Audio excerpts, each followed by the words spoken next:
I was supposed to have pledged a lifetime of love to become husband and wife, but my marital life with him became a hell for me. Parents-in-law who dote on their son, and a husband who prioritizes his parents over me. They treated me conveniently, imposing unreasonable demands. I won't let such people ruin my life. To punish everyone, I concocted a surprise. My name is Alyssa, 29 years old. I've been married to David for a year now. We work in the same company and often work together for projects. By the way, I don't have a college degree, but he does. I have been there a little longer, so I have more experience than him. Despite being a high school graduate, our company values ability over academic background, and with my good sales performance, I received a decent salary. On the other hand, David, who is capable and highly trusted by his colleagues, was a boyfriend I could be proud of.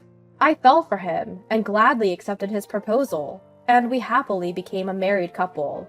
But then my in-laws began to interfere in our relationship. One day, when we showed up at the in-laws' house, my mother-in-law suddenly said to my husband, "Hey, David, are you really okay with this?" "Huh? With what?" "Marrying Alyssa. You've always been good at both studying and sports, haven't you? Yet, you chose a mediocre person, like Alyssa." Upon hearing this, my father-in-law nodded in agreement. "Yeah, at first glance, she seems like an average young woman, with nothing special about her." "Ah, that's what you're talking about. It's fine. I love Alyssa." "Really? Well, if you say so." Saying that, my mother-in-law gave me a side glance. "I am sorry I have nothing special to offer, but I've also put in my fair share of effort to take on grown woman responsibilities." I cursed them in my mind, but I never spoke out. To maintain a peaceful marital life, I wanted to avoid conflict with my in-laws as much as possible. On another day, my in-laws started complaining in front of me. "Hey, David, are you really okay with your current workplace?" "That's right. Isn't it a place where even high school graduates like Alyssa can work?" "But, well, the pay is good, and I have good colleagues." "You're not the kind of man to stay in the same place as high school graduates, are you?" "That's right. You are smart. There must be many other good jobs out there."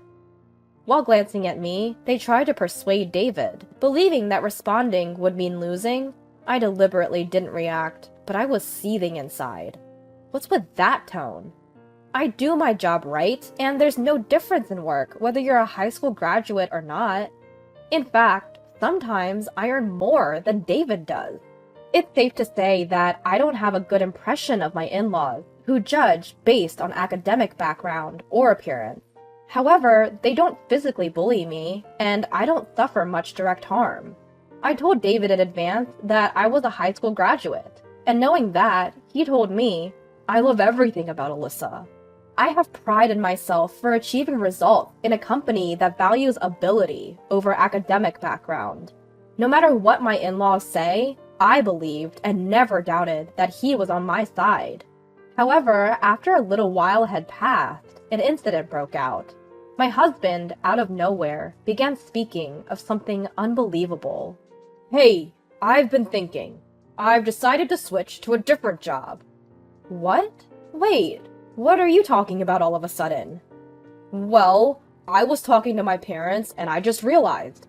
Our company even takes in a high school grad like you, Alyssa. I mean, I have a college degree, so there must be a better job out there for me."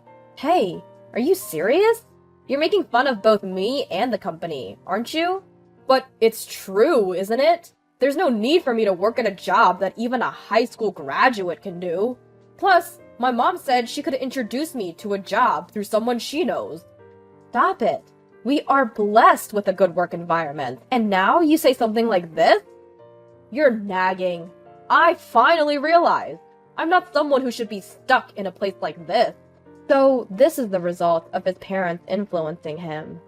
He seemed to have taken his parents' words at face value and convinced himself that he was an excellent individual capable of aiming higher.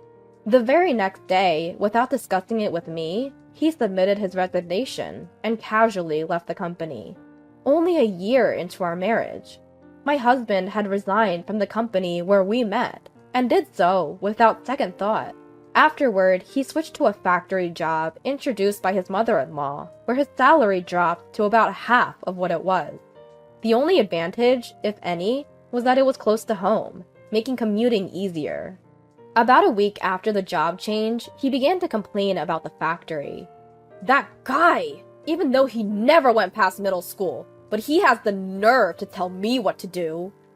While scattering his clothes about, my husband spat out his words loudly.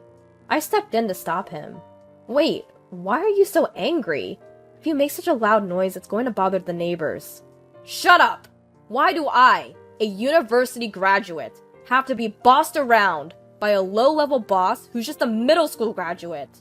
Well, you just started there. It can't be helped. He's your boss, right? I don't care! He can't even study, but he has the nerve to boss me around? Damn it! Who's the real problem here? What can a newcomer do without instructions from your boss? You chose to switch jobs, so bear with it a little. I know that already. Will he be able to continue at his current workplace? How long can he endure this situation?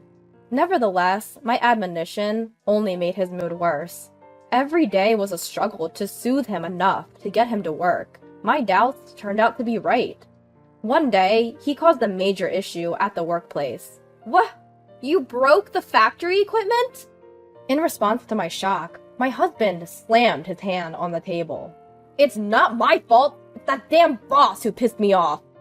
But that doesn't mean you should break the factory equipment. That's absolutely unacceptable, right? What were you thinking? I had no choice. That guy was bossing me around, even though I'm a university graduate.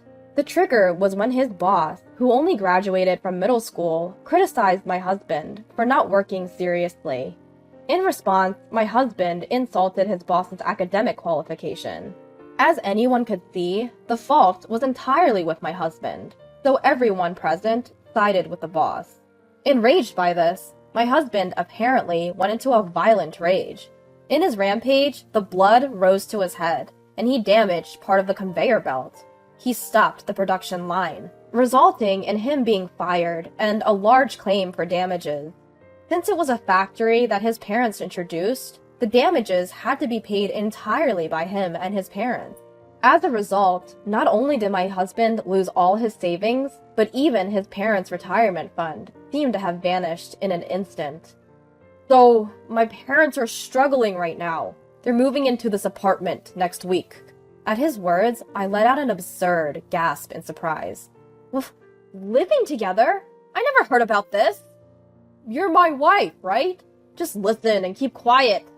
But this is a done deal. Got it? With these words, he left the room with a bang. A few days later, my in-laws actually moved into our home. I thought it was a joke. Living together is absolutely impossible. I couldn't overlook this, so I confronted my in-laws directly.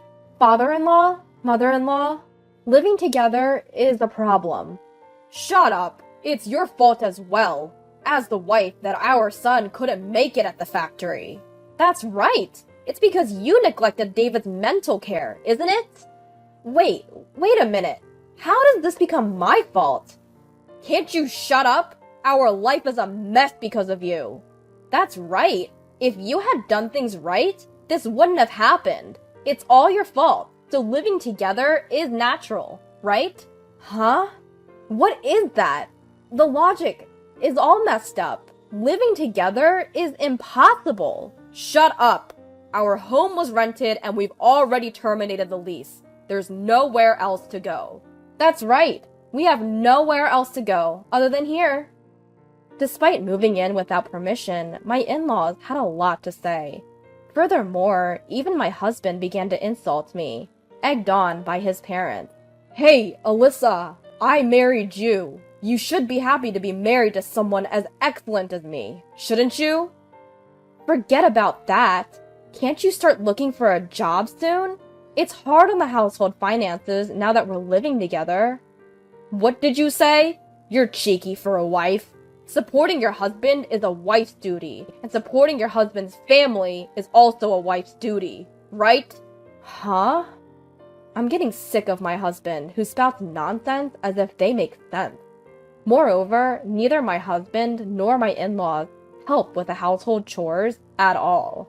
I have a job too. I can't make elaborate meals, and the cleaning inevitably gets neglected. No matter what they say, I kept a cool attitude, saying, because it's hard on the household finances. If they're not happy with it, they, who caused the situation, should do it. I kept this attitude for several days, until one day, my husband finally vented his frustration. Hey, what's with your attitude? You're lacking respect for me and my parents. Enough already. I work every day and do all the housework on top of that. You don't help at all, but you complain a lot. Huh? What's with that tone of voice? You don't seem to understand your place, do you? With that, my husband shoved divorce papers in my face. He had even kindly signed them. What is this? Can't you see? It's a divorce paper. Divorce paper. Even a high school graduate can understand that, right? Are you serious? Of course! If you have complaints about me and my parents, then we're getting a divorce. Staring at the divorce papers, my husband spoke with a triumphant look. Let me tell you, even if you throw it away, it's useless. I have more prepared, understand? If you don't want to be divorced, listen to what I say, you stupid high school graduate wife. In that moment, my rage burst forth from my entire body. I can't stand to be with these people anymore. Since he went to the trouble of preparing it, I'll put it to good use. Clutching the divorce papers, I began to plot my revenge. First, I recorded the numerous insults from my husband and in-laws on a voice recorder. When my belongings were deliberately broken, I also made sure to document that as evidence. By this time, my husband had started working odd jobs, like temporary work, but none of them lasted even a week. It was as if he had given up on our family. One day, as soon as my husband came home, he opened his mouth. "Aw, man, I quit this job too because it was too boring." Huh? Again? You have no right to complain to me, right, Dad, Mom? My in-laws just nodded with smiles. This was a usual occurrence, but on this day, my father-in-law delivered the final blow. "Speaking of which, I've quit too," David's father announced. "What? Father-in-law, what are you talking about?" "That's what I'm saying. I've quit my job. I'm planning to live off you, Alyssa."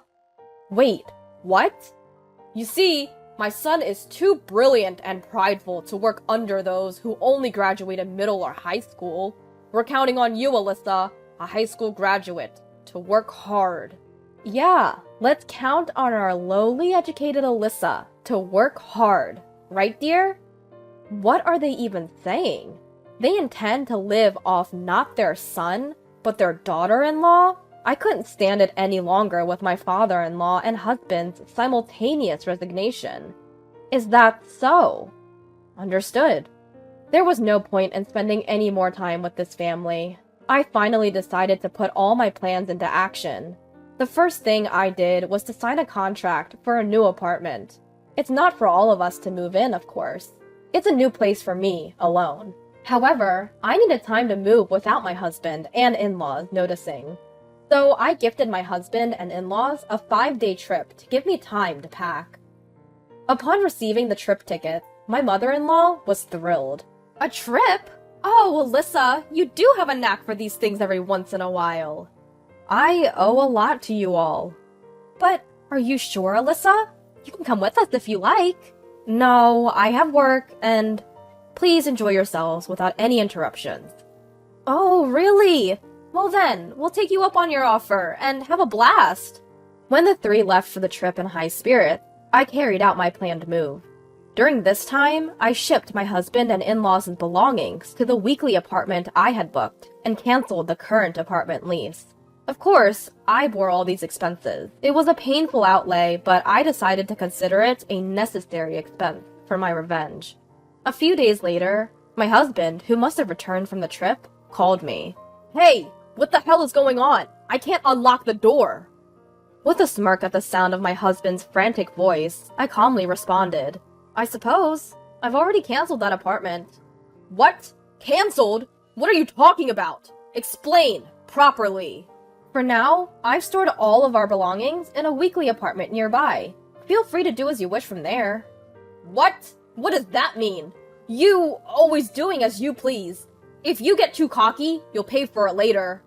Are you threatening me? Should I call the police? Damn it. As my husband cursed, how dare you, my foolish wife? I dropped a bombshell. Oh? I'm not your wife anymore. What? To prevent any legal issues later, I've already completed the divorce proceedings. What? When? Such a selfish act. You think it's acceptable. Taking a deep breath, I spat out towards my phone. Sorry, but I don't need your permission. You've made fun of me for being a high school graduate long enough, and now you've quit your jobs to become temps?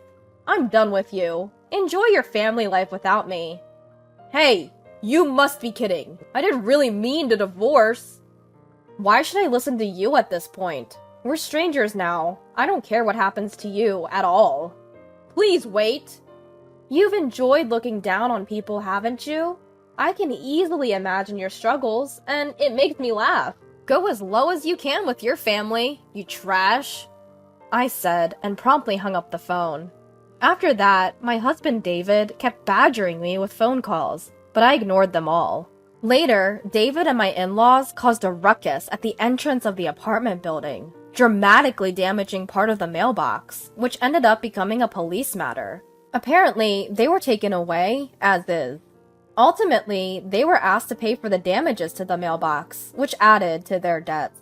Truly, they are a hopeless family. The lease for the weekly apartment where I set my things is about to expire. Since they do not know my new address, they can't rely on me. I can't help but wonder how David, who quit his job at the same time as his father and his stay-at-home mother, are going to survive from here on out. To make matters worse, my in-laws have even canceled the lease of their rented family home. I can almost see them sinking into a bottomless swamp. I can't help but admire my well-executed plan. I don't know how they're going to survive from here on out, and frankly, I don't care. But it's clear their future isn't bright. They brought this upon themselves. On the other hand, I am living carefree in my new home alone. Being able to spend my time leisurely without anyone bothering me is the ultimate bliss. For the time being, I don't think I'll be living with anyone else. From now on, I plan to thoroughly enjoy my time, free of any worry.